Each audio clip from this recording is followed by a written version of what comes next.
Welcome friends, welcome once again to your learning channel उन्नति wings of success.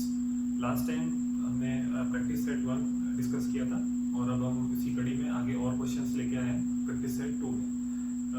जैसे मैंने पहले भी बताया था कि क्वेश्चंस हम लोग हमेशा वो क्राफ्टेड क्वेश्चंस ही उसमें सेलेक्ट करते हैं, जैसे कि जो जितना भी अपन प्रैक्टिस करें उतना जो है ना हमें बेनिफिशियल हो।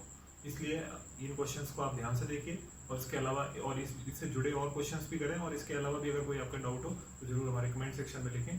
सो without wasting much of the time we move forward for the first question in this practice set. Question of this set, this question is regarding profit and loss.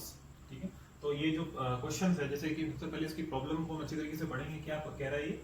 After giving 2 successive discounts, मतलब एक के बाद एक, मतलब एक discount फिर उसके ऊपर दोबारा डिस्काउंट। डिस्काउंट किसके लिए दे रहा है? On the mark price of an article.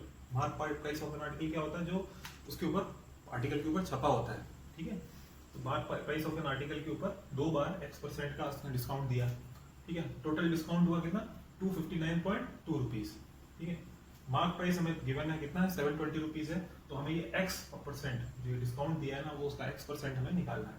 तो इसमें पहले क्या करेंगे हम? सबसे पहले तो इस इक्वेशन को हम बना लेते हैं। ठीक है, इस इक्वेशन को कैसे बनाएंगे? मार्क प्राइस हमारा 720 है, तो ऑब्वियसली ये जिस प्राइस पे ये सेल किया गया है वो इससे कम है क्योंकि डिस्काउंट मिला गया। ठीक है, तो 720 माइनस, अब ये X% का 2 सक्सेसिव डिस्काउंट्स मिले, किस पे मिले? मार्क प्राइस पे मिले। तो ये हो गया 1 माइनस X/100 का होल स्क्वायर। ठीक है, ये हो गया आपके, ये तो हुआ मार्क प्राइस। ठीक है, ये आपका क्या हुआ? प्राइस आफ्टर डिस्काउंट, और this is equal to as given in the question, it is equal to 259.2 rupees. तो ये भी लिखते हैं आप आगे 259.2 रुपीज। अच्छा, कोई भी मैथ्स में जो भी क्वेश्चन हम सॉल्व करते हैं, अगर हमने इक्वेशन को अंडरस्टूड कर लिया, जैसे फॉर एग्जांपल इस क्वेश्चन में हमने इतना ये लिख लिया है, दैट मींस कि हमारा half the question is solved. अब क्या करना है हमें? सिर्फ इसको सिंप्लीफाई करना है। इन टर्म्स को सिंप्लीफाई करेंगे, क्या आएगा? देखिए 720 को हमने कॉमन ले सकते हैं, यहाँ से 720 को कॉमन ले लिया, 1 माइनस, अब ये जो टर्म है इसमें क्या बचेगा? 1 माइनस X/100 का whole square is equal to 259.2। ठीक है, इसी इक्वेशन को हमने ऐसा रिड्यूस कर लिया इसको। ठीक है, अब क्या करेंगे? 720 को उधर मूव किया, चाहे तो आप ऐसे इसको मैथमेटिकली ऐसे करके कैंसिल आउट करके इसको आप सॉल्व करोगे तो कितना आएगा? ये आएगा 0.36। ठीक है, अब ये क्या हुआ? 1 माइनस X/100 का whole square is equal to 0.36। अब यहाँ पे आप इसको सिंप्लीफाई कर ले तो you will get X is equal to 20%। अब यहाँ से तो क्लियर है, X इज इक्वल टू 20% है, तो हमारे पास ऑप्शंस क्या हैं? 1 है, 18, 24, 20, 25। So third option is our the correct option. तो ये क्लियरली ये क्वेश्चन इस तरीके से सॉल्व होगा। इसमें क्या हो सकता है आगे, और जो इसमें वेरिएशन आएंगे वो क्या आएंगे? इसमें MP में दे दिया इसने। ठीक है, अब यहाँ पे इसने ये मार्क प्राइस यहाँ पे अगर छुपा देता और उसके साथ में एक और कॉस्ट प्राइस के साथ में उसका कोई रिलेशन दे देता, तो हमें मार्क प्राइस वहां से निकालनी पड़ती और फिर हम इस क्वेश्चन पे आते हैं। तो that question could have been of 2 marks. ठीक है, अभी इसको अगर एज सच पूछेगा तो +1 मार्क्स का ही होगा क्वेश्चन, लेकिन अगर हो सकता है कि एज सच भी आ जाए तो 2 मार्क्स, क्योंकि बिकॉज कि यहाँ पे थोड़ा लेंथी कैलकुलेशन है, इसलिए ये 2 मार्क्स का क्वेश्चन है। ठीक है, now we move forward for the second question. Now here is our second question, this is relating to geometry. Geometry में भी किससे रिलेटेड है? ट्रायंगल से।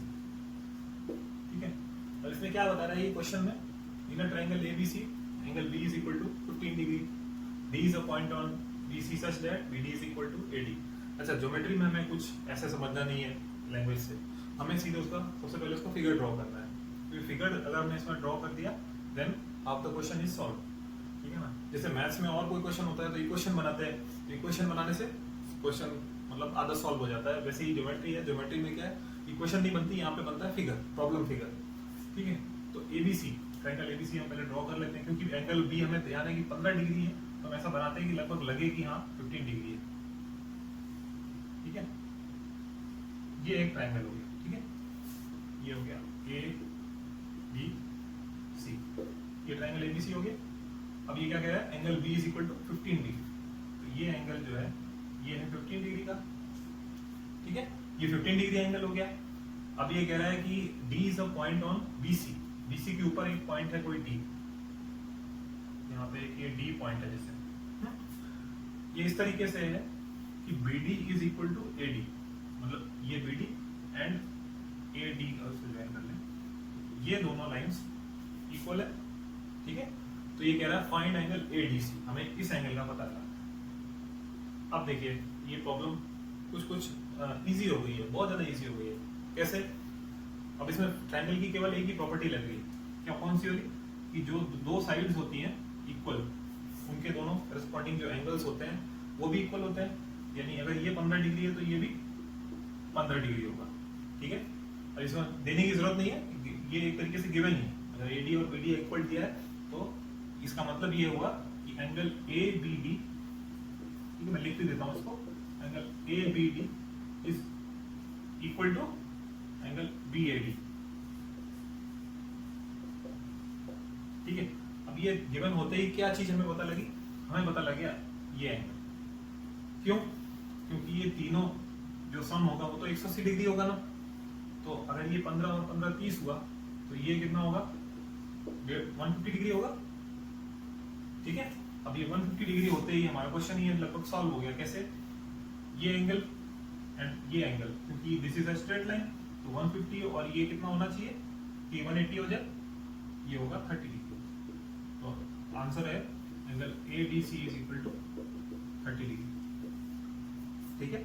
ये क्वेश्चन इतना ही इजी होता है, आपने प्रॉब्लम फिगर बनाया, ड्रॉ किया, छोटी मोटी कोई प्रॉपर्टीज होंगी लगेगी उसमें, और अगर हमें वो ध्यान है तो ये question take hardly 2 to 3 minutes, ठीक है। और इसमें ऑप्शंस में भी है, ये मैच कर रहा है, 30 degree is the correct answer.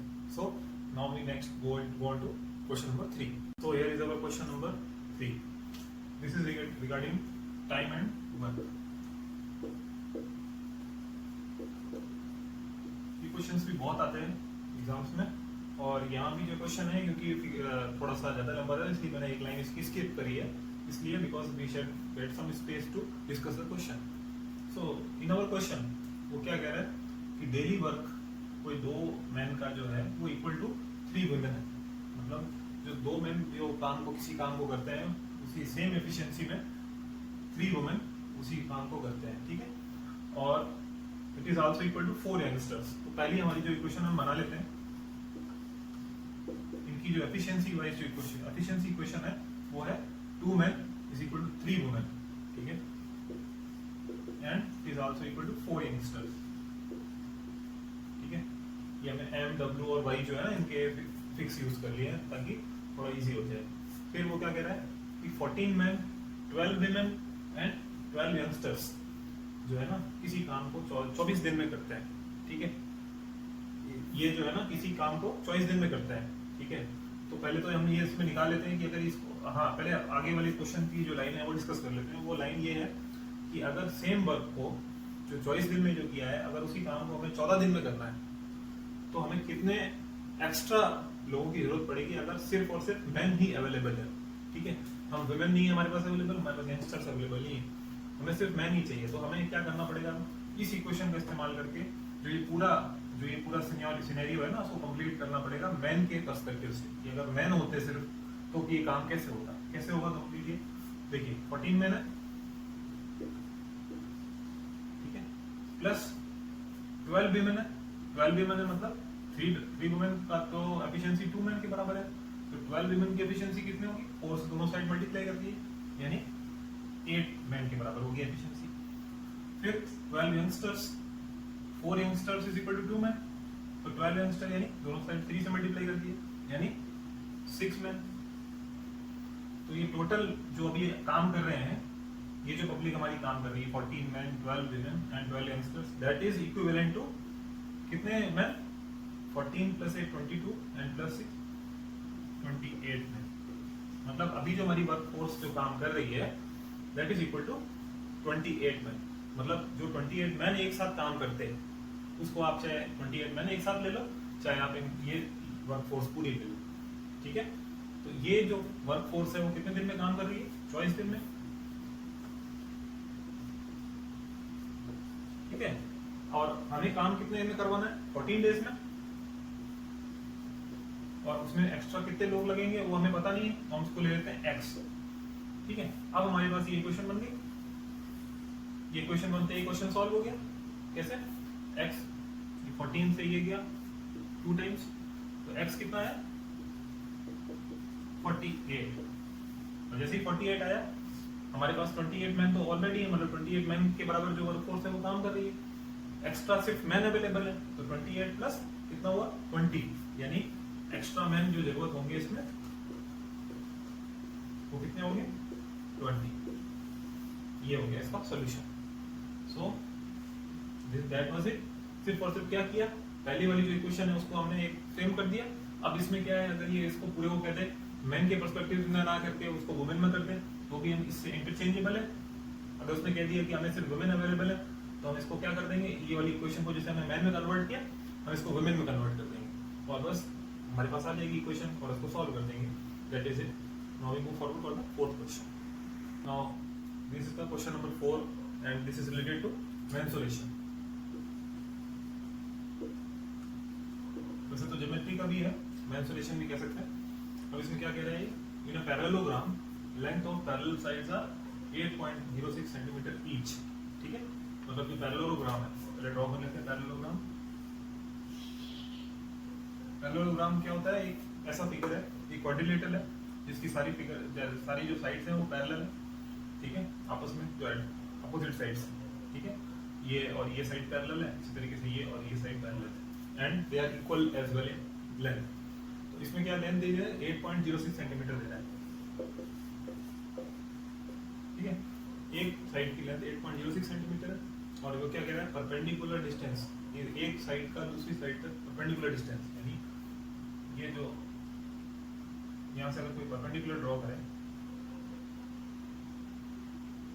तो that perpendicular that length is 2.08, ठीक है। तो 2.08 सेंटीमीटर है इसकी परपेंडिकुलर लेंथ। तो इसमें एरिया ऑफ पैरेललोग्राम हो गया, आपका ट्रेपेजियम हो गया, इनके सबके फॉर्मूले एक ही है। फॉर्मूला क्या है, हाफ